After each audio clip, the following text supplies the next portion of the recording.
So I got another snowblower. This one doesn't run. Fuel system's gunked up.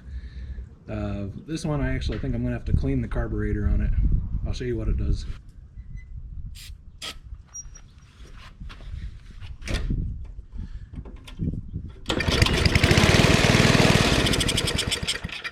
So that's the most we can get out of this thing, and I have actually had the carb off and did light cleaning.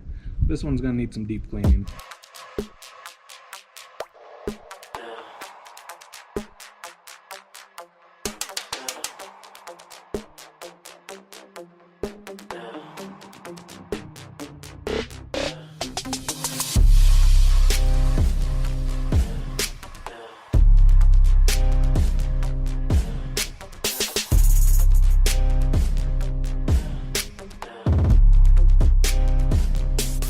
Alright, so for this job it's pretty easy.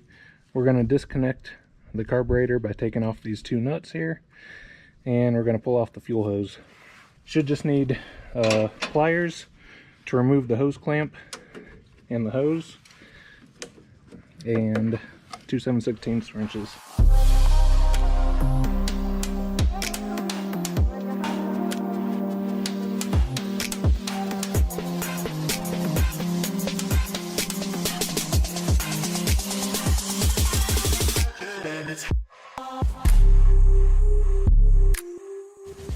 Now, a lot of smart people would like to do this kind of work on a bench.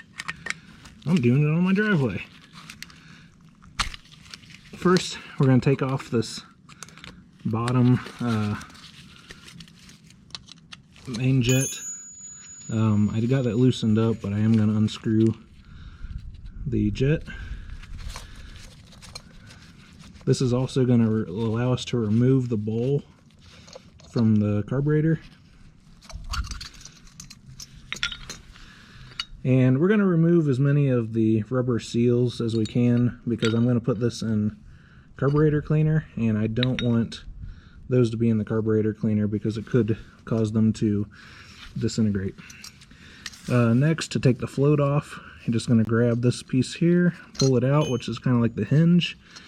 Take that out. The float valve itself is right here. We're going to take that out.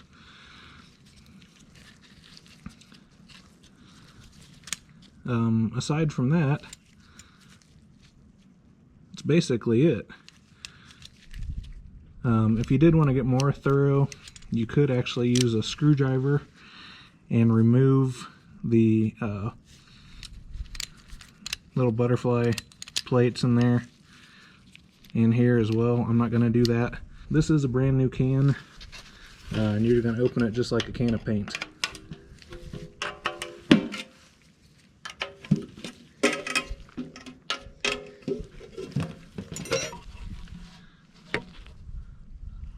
So inside you get a little straining pan,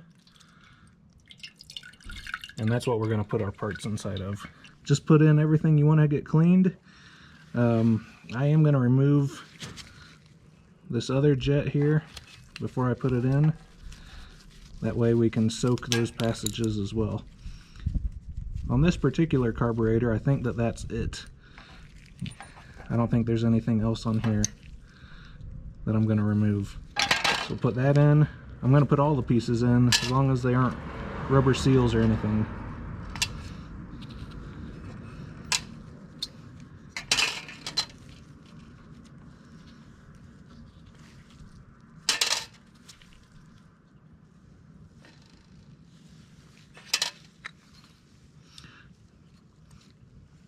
It is kind of nasty.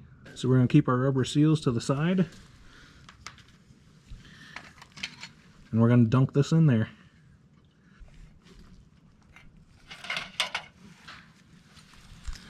And imagine that, the float's floating. It's actually a good thing. So anyhow, we're going to let that sit in there for a few days. If you're in a hurry, you could do it quicker, but I'm not really in that big of a hurry for this.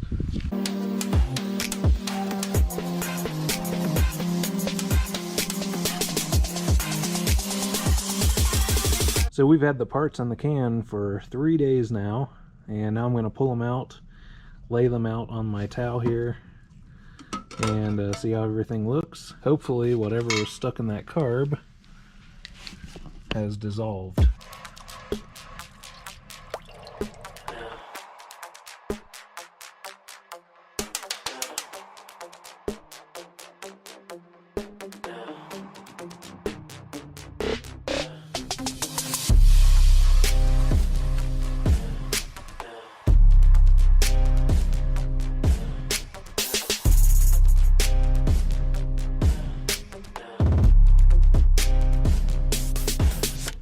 I've now got those nuts tightened down. Start the hose on it. Then I'm going to turn it. Next, I'll use some pliers to pull that hose on the rest of the way. Gently. Once the hose is on, you can move your clamp to secure it up towards the front. I think we're at the point where I'm going to go ahead and try and start it.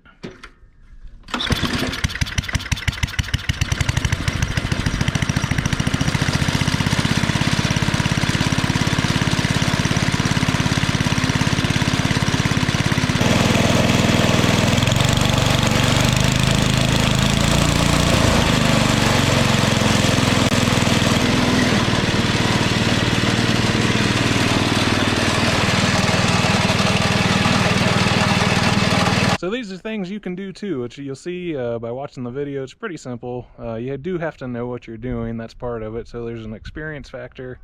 You do have to take a little bit of time. Obviously through the magic of video editing, it looks faster than it really is.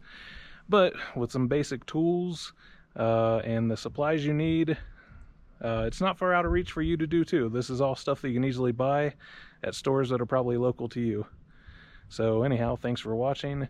If you like this kind of thing, please subscribe, and we'll see what the next project is.